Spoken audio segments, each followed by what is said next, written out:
it's Mark the Guitar Guy here, the Kiwi crazy dude who shows you all the tips that the pros do to make you sound from more amateur to more awesomized version of a guitar player. We are going to be looking today at how to combine riffs with chords. Now this is going to be a very, very beginner level of combining riffs and chords at the same time. What do I mean by that? I mean, instead of just strumming a chord and going, I know how to strum a chord, I've got the rock strum going on, or I've got my TikTok going on, just taking it to that next level and adding some riffs in like this, what I'm about to do right now.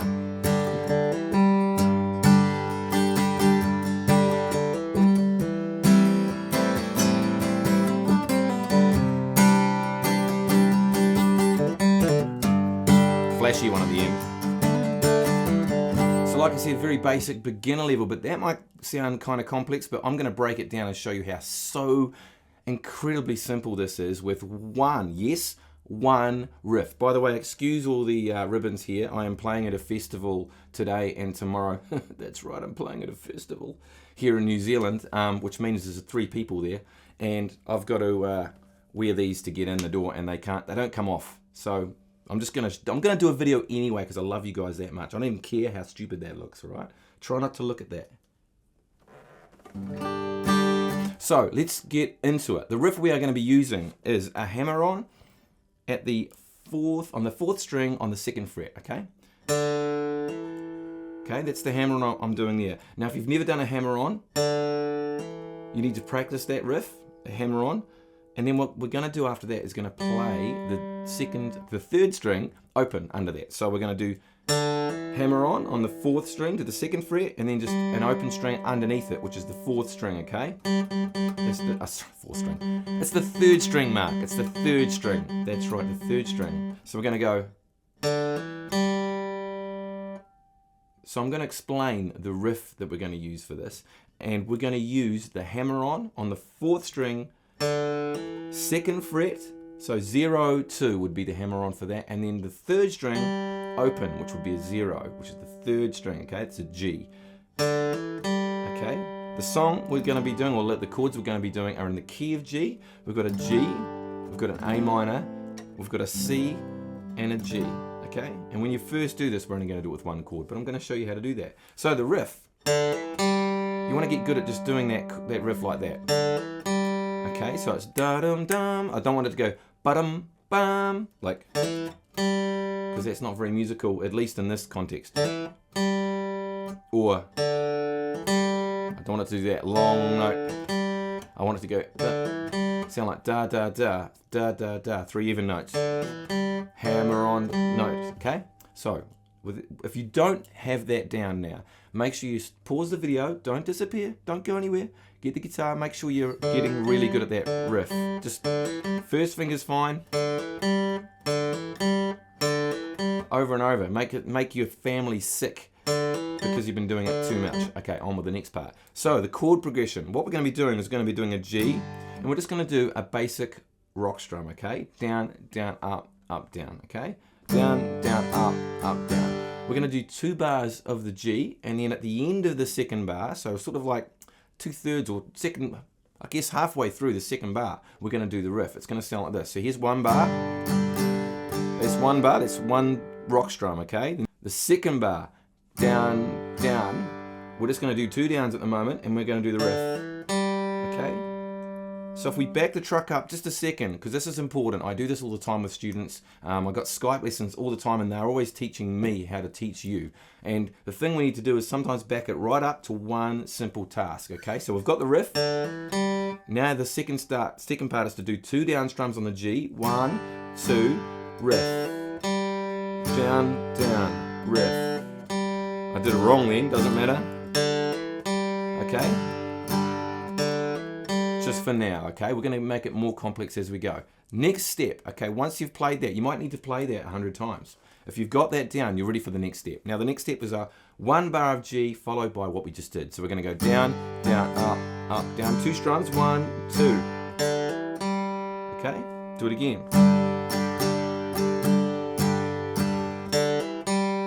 Now you might have a variation on the rock strum. That's totally fine if you're doing this. that's fine. I don't care too much about that, the rock strum, as long as it's foundationally in that. Okay, the next chord we're going to do is an A minor. Same thing. We can do an A minor for a bar, and then 2 strums, 1, 2. C, same thing. 1, 2. G. Okay, so it's very basic at the moment, but this is what it's going to sound like without stopping. So I'm going to go right through that progression. 2 bars of G, 2 bars of A minor, 2 bars of C, 2 bars of G, and then we start again at G. Okay, here we go. A minor, C, G. I did it wrong, but it still sounds cool. Start again. And you get the idea. We can just keep looping that all day long. Really simple idea, right? Now, the trick is to play this over and over. So your subconscious gets programmed, and we're able to, at any point while we're playing in the key of G, we can just do that riff and in that location. By the way, it's a cool idea, that riff at the end of a phrase or end of a chord before we move into the next bit. It just signifies that it's coming to an end, and it makes it more interesting. If I did it in the middle, it would be okay, but there could be some singing going on, there could be something else in the song going on that it's going to kind of be in the way of, and it's a bit messy. At the end, it kind of makes a lot of sense. It's just as a rule of thumb. Now, if you're getting creative, you can do what you want, but for now, we'll just stick to that just because we want it sounding cool straight away. So, let's do another cool thing with that. We're going to add a bit more strum to it, and we're going to throw that in there. I'm going to show you some different ways of doing it. You don't need to do a C. We can do a C9. We can do an A minor 7 instead of an A minor if you want to mix it up a bit, or awesomize your chords a little bit. That's right, awesomize. You guys know what I'm talking about. Let's try it out. A minor 7.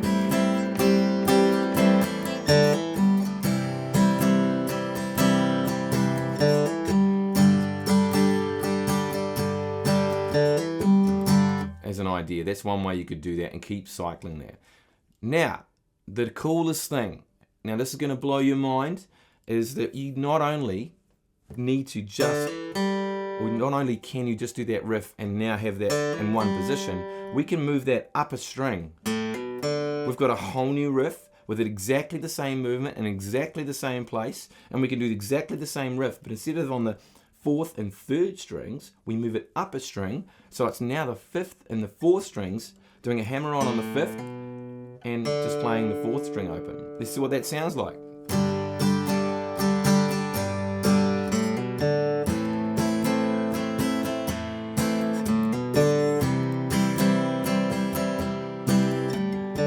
Missed that one. That's how awesome I am. I didn't need to do it. I just felt, don't need to do it. Now you might be thinking, how did that work? Let's not worry about that just now because we're in the key of G, but you might know about that if you know a little bit of chord theory or a little bit of scale theory. You'll know we're in the key of G major, so therefore we're using our pentatonic scale in the key of G, but major, G major, okay? Now, or E minor, they're both related. It's getting complex, Mark. I know, let's make it simple. So, if we do, you might be thinking, now can I do any one of those riffs at that point? Yes, you can. Intelligent thinking. I like where you're going. Let's try that. I'm going to just mix it up now.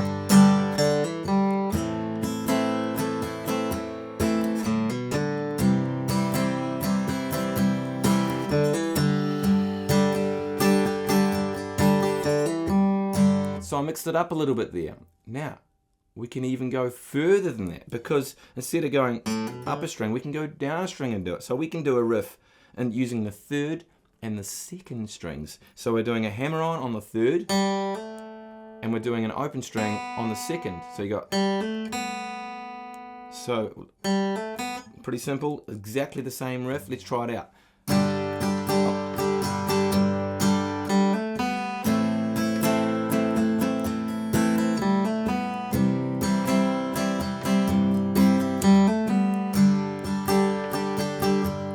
Once again, you might be thinking, Mark, can I do that in any time using a different riff?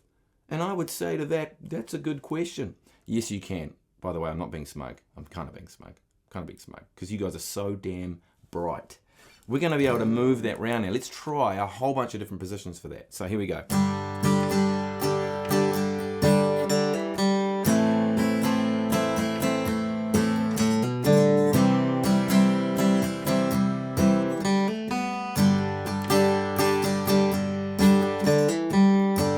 There we go. We moved it around different place every single time. Now that's only one riff. When I say a riff, it's just a combination of a couple of notes, and it's not too busy, it's not too hard to do. Now you don't need to do that chord progression, but we are in the key of G. Let's say we did the chorus, a totally different strumming pattern. Let's say we're doing the rock strum, the slow rock strum, this one here, down, miss, down, down. And we're just using those two chords, G and C9, okay? G and C add 9, that's all I'm doing there, okay? I'm doing a half a bar of G, half a bar of C. And you don't need to use it all the time, we can just throw it in where we want. So watch this and see if you can have a look, see if you can spot where I'm doing one of those 3 riffs, okay? Here I go.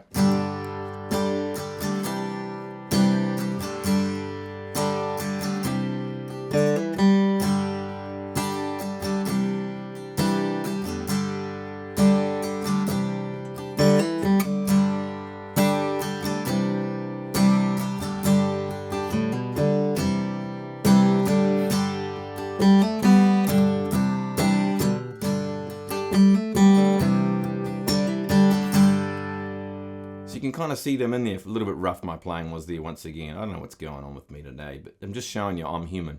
So I'm doing those riffs all the way through that, and I'm just using 2 chords, and it's still sounding cool. And then you notice right at the beginning, I didn't even play it until the very end. So I'm using it sparingly, which is also a really cool idea, so that you're not just constantly riffing all the way through your playing. You want to be adding it up a little bit. So you've got, so maybe a couple of bars in, you might throw it in. You can kind of feel it. You can kind of trust your instincts on where you'd like it to go. But initially, you're going to have to be very intentional. By that I mean you're just going to have to practice placing it very particularly at the end of a sequence of chords so that it makes sense. And then later on, when you get comfortable, you can start being a bit cool and throwing it in some different spots.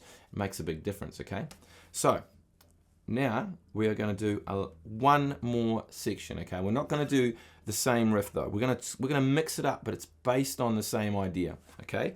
We're going to do a hammer on, and then we're going to literally just take your finger off and play the same string again. Even more simple than what we just did. And you might have heard me mistakenly play that riff over and over a few times in a few different spots. I'm just doing a hammer on, like in this case on the 4th string, 02 hammer on, and then just playing a 0 of the same string.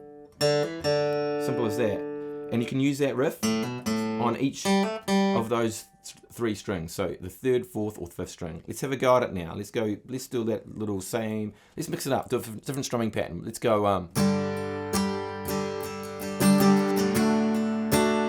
G to D, A minor. Let's hold the A minor for 2 bars. Funky rock strum, I think it's the funky slow rock strum. Okay, I'm going to throw that riff in there now, okay?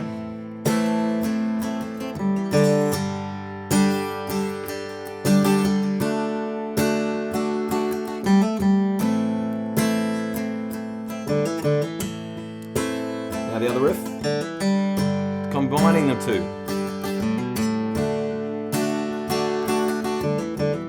2 of them in a row, getting real tricky there.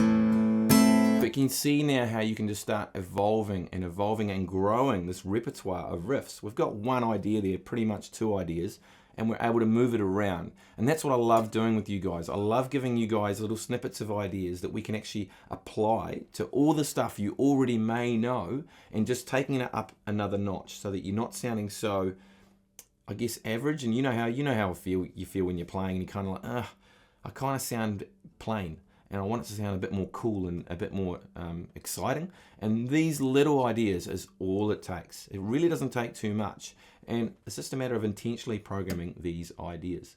So I'm hoping these ideas are going to sort you out and maybe make you to go to the next level and perhaps get all the chicks in school if that's what you're after. I don't know if that's your aim.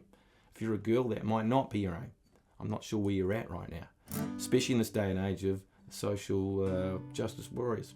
So what we're going to do now, I'm going to play you out with some stuff. I just want to say to you guys are awesome. I love you. It's been cool to be back on the channel and hitting it hard. I've got lots of cool ideas to share with you. If you want to lesson with me and you like my style, I'm doing one-on-one Skype lessons no matter where you are in the world. You don't even have to leave your house, and we can be having a chat and looking at your guitar playing and making you awesome. Don't be scared by that, because I know it's a scary idea, but I've met so many cool people that have been brave enough to do it. You don't have to be an amazing guitar player. You can be an absolute beginner if you want to, but you might need my help, and then I will love to help you. Go to my Facebook page, click on the Book Now button. It'll all come up real clear. You'll be able to find a time, click on that, and we'll be catching up real soon over Skype. Other than that, you can go and check out my channel, all that sort of stuff. Go and have a look at all my other videos and that sort of stuff. Get your TikTok nailed. Let's play you out with some stuff now. I'm just going to play some stuff, and I want you to try and spot where I'm doing those exact riffs we've just done today, okay? I'm going to get a bit funky with it in the key of G.